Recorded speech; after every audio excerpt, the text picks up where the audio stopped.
தமிழை பற்றி எப்பொழுது வேண்டுமானாலும் பேசலாம்.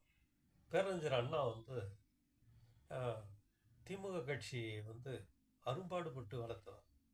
அப்போ வந்து ஒரு மேடைக்கு வரார் எலெக்ஷன் டைம். பத்தரை ஆனால் வந்து பேசக்கூடாதுன்னு ஒரு சட்டமே இருந்தது.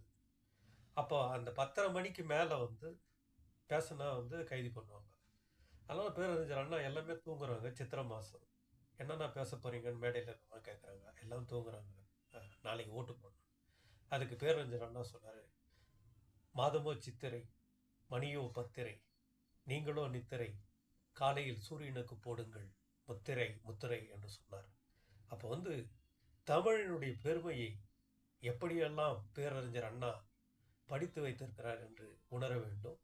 வாழ்க்கையிலே வந்து தமிழை எப்பொழுதுமே சிந்திப்போம், தமிழை வளர்ப்போம், தமிழுக்கு